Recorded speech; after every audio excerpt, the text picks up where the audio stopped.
Hi, everybody. My name is Charu Kumari, and I'm a writer and journalist based in the southeastern United States. And I also host a podcast called The Story with Charu. And I want to talk about this great debate that seems to be happening in our country about reopening schools, when to reopen them, how to reopen them, rushing full steam ahead as if COVID isn't even a thing. And I feel like I'm in this very unique position to talk about this because I have two young kids, and that can be really challenging, and especially one of my kids. It was very hard to homeschool them, even with all the guidance that my district gave us.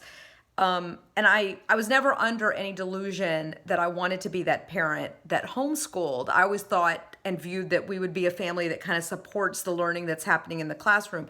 But man, that stuff happened and it was absolutely really hard.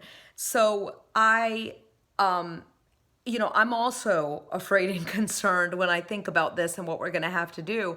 But also, you cannot deny the evidence, the scientific evidence of what is happening with this pandemic. And I don't know, in some ways I'm surprised, but then sometimes I'm not surprised that America is the only country that is not really getting it on the full scale that we should. America is a very unique country in that it's so big and it's so diverse, but even this whole mask debate and wearing a mask, and I can't believe it sometimes that this is like when it's supposed to be the most developed country and we're having some of these discussions. But back to the school issue, okay? So you can't really deny the evidence of what's happening with this.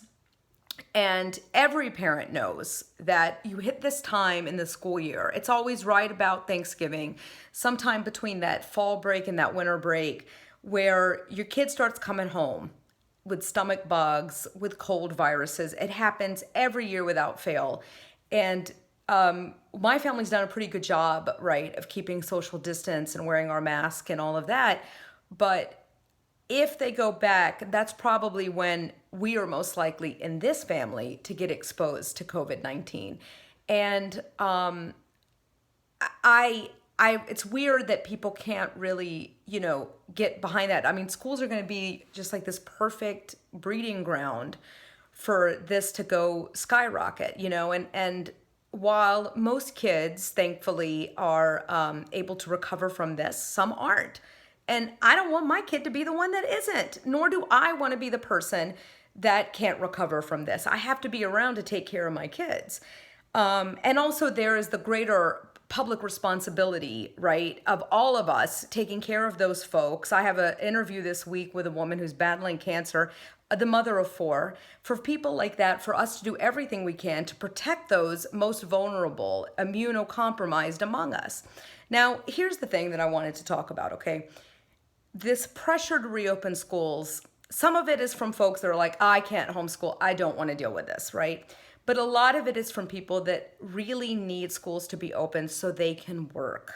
Okay, schools have become this net. In addition to, I've talked in my podcast about how if there's a societal issue that's not being solved, law enforcement's often the first to sort of deal with this, and sometimes the things that happen and the things that we see are not pretty. We see this with racial inequality, right?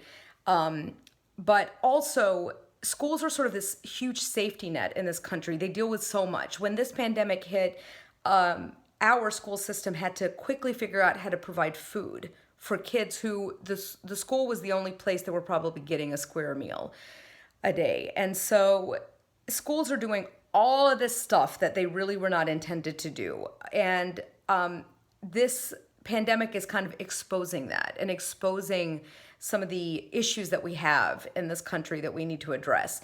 And it's interesting because how do we keep the economy running? How do we keep people employed, right? And also these folks need their kids to go someplace because you can't do both. I mean, I'm still kind of juggling my career and being a mom, and it's hard. We had to cancel all of this childcare this summer because of concerns over COVID. So I get that, but what this calls for is true leadership. It calls for our elected officials to figure this out, to sit down with the CDC, to sit down and say, all right, what is it that you're recommending? Keep in mind, those folks are scientists, they're virologists, they're epidemiologists, they're not economists. Then bring in your business folks and talk about how we can get this together with the science and with the business. How can we make this happen? What's happening? Talk to your teachers. All right, I understand that it's not just teaching you guys do. I understand you do blah, blah, blah. How can we make this work? Can we figure out a way where we rotate the same group of kids maybe, so they're in class 1 week, then the next week they're isolated 6 feet apart as best as they can in another place.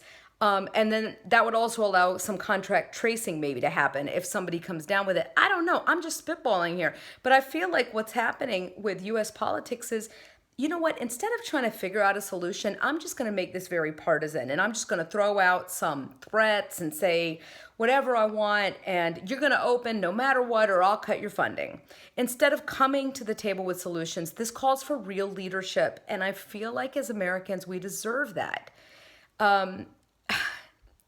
It's so crazy to see so many of our folks in this country are just really stepping up, figuring out what needs to be done and what they can help. And then I feel like in some cases we have an absolute failure of leadership, and I think we deserve better.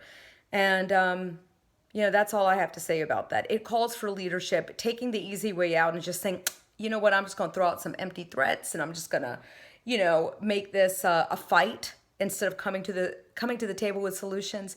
We just don't have time for this anymore. We really don't, and we deserve better.